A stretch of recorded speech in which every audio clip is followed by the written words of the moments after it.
Olá, pessoal! Boas-vindas a mais uma explicação da nossa série. Hoje a gente tem uma missão super bacana e direta: desmistificar aquele verdadeiro cérebro invisível dos nossos computadores, que são os sistemas operacionais e a gestão de arquivos. Para quem busca entender exatamente como organizar a vida digital de forma impecável, esta nossa aula foi feita sob medida. A ideia aqui é transformar conceitos que parecem super abstratos em habilidades práticas e fundamentais para o nosso uso diário. Tudo pronto para começar? Então vamos lá! O nosso roteiro de hoje é bem dinâmico. Vamos passar por 1. Sistemas operacionais, o maestro. 2. Conhecendo o Windows. 3. Gestão de arquivos e pastas. 4. Ferramentas e utilitários essenciais. 5. Aplicativos nativos do dia a dia. E 6. Além do Windows, outros sistemas. Beleza? Indo direto para a nossa primeira parte: sistemas operacionais. O maestro. Pensa comigo. Em uma definição mais formal, o sistema operacional, o famoso SO, é aquele software essencial que gerencia todo o hardware e os programas de um computador. É tipo a ponte indispensável entre a gente, que opera a máquina, as peças físicas ali dentro e os aplicativos.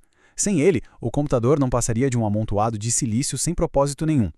É o sistema operacional que decide rigorosamente qual tarefa o processador vai executar primeiro e organiza de forma lógica onde cada arquivo vai ficar salvo no disco.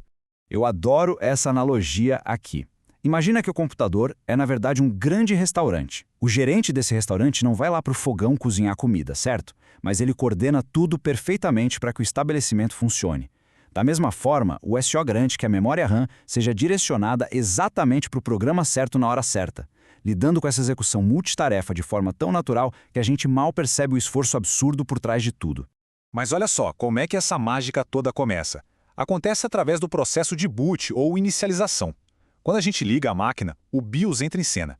Pensa no BIOS como se fosse um mordomo extremamente metódico. Ele dá aquela conferida geral na casa, verifica o processador, os discos, a memória, tudo para ter certeza de que o hardware base está em ordem. E só depois de garantir que a estrutura física está impecável, o mordomo localiza o sistema operacional no disco e entrega para ele o controle total e irrestrito da situação. Avançando agora para a nossa segunda parte: conhecendo o Windows.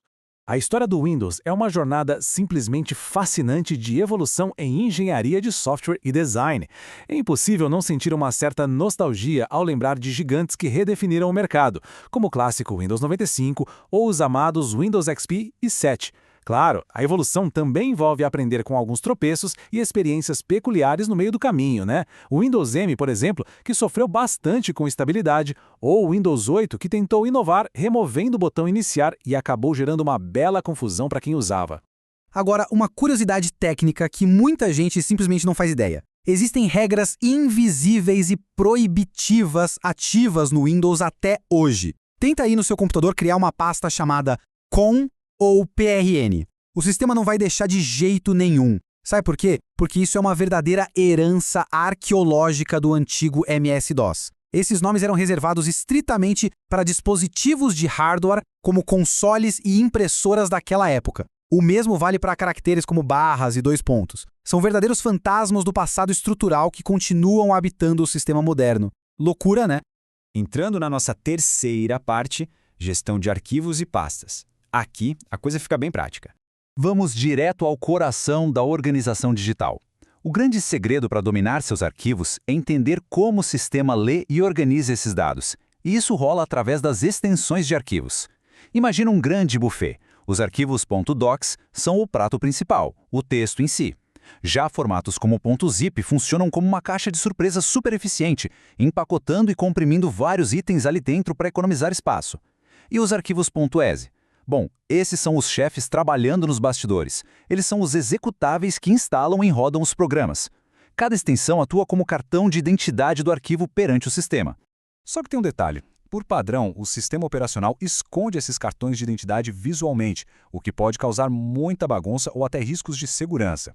Para revelar essas extensões e garantir o controle total sobre as suas pastas, o método é super simples. É só abrir o explorador de arquivos usando o atalho Windows mais a letra E e lá em cima na aba Exibir e marcar a caixinha Extensões de nomes de arquivos. Com isso, a sua gestão documental muda de patamar porque você passa a ver exatamente qual formato está sendo manipulado. Fica a dica! E se a gente quiser gerenciar essas pastas através de texto? O Windows oferece duas opções principais. A analogia aqui é certeira. O tradicional prompt de comando, o CMD, funciona muito como um telefone de disco antigo. Ele é simples, foca no básico e resolve super rápido o uso de comandos como dir para listar arquivos ou cd para navegar entre as pastas. Já o PowerShell é o nosso smartphone de última geração. Ele traz recursos estruturais muito mais profundos, permitindo automatizar rotinas inteiras de gestão, ideal para ambientes corporativos e mais complexos. Falando em agilidade, dominar atalhos de teclado é um verdadeiro divisor de águas. O Windows mais Z abre o explorador num piscar de olhos. Ctrl+Shift+N cria uma pasta nova na hora para você organizar aquela bagunça. Mas olha, muita atenção agora. Tem um atalho que exige muito cuidado, Shift mais Delete. Essa combinação exclui o arquivo permanentemente, pulando a lixeira. É uma ação drástica sem volta, então cautela máxima na hora de usar para não perder dados importantes para sempre, combinado? Quarta parte do nosso guia: ferramentas e utilitários essenciais. Quem nunca passou pela frustração de um programa congelar a tela do nada? É inevitável, mas a solução técnica oficial para resgatar o seu sistema é o gerenciador de tarefas. O atalho de ouro aqui é Ctrl, Shift e ESC juntos. Isso funciona como um botão de pânico que traz a ferramenta para frente de tudo. Aí é só achar o aplicativo travado na aba Processos e dar aquele clique certeiro em Finalizar tarefa. É um resgate imediato que devolve a paz e a estabilidade sem precisar reiniciar o computador inteiro. Para evitar esses travamentos, a gente tem um verdadeiro kit de manutenção escondido no sistema. Temos as configurações modernas para o dia a dia e o clássico painel de controle para a infraestrutura técnica. Mas o destaque vai para a saúde do seu disco. Você pode buscar por CleanMGR no menu Iniciar e abrir a limpeza de disco que varre todo o lixo temporário. Ou digitar DFRG para abrir o desfragmentador. Essa última ferramenta reorganiza fisicamente os dados, devolvendo aquela velocidade perdida em discos rígidos mais tradicionais. Chegamos à nossa quinta parte: aplicativos nativos do dia a dia. Voltando àquela nossa metáfora do restaurante, esses aplicativos nativos são essencialmente os talheres e utensílios básicos que já vêm prontos para uso logo depois de instalar o sistema. O Microsoft Edge garante logo de cara o acesso rápido à internet. O bloco de notas é imbatível para anotações super leves, totalmente sem distrações ou formatações pesadas. O icônico Paint segue firme e forte para aqueles recortes e ajustes rápidos de imagem. E o gravador de voz quebra um baita galho na hora de registrar lembretes sem precisar instalar um estúdio de áudio no PC.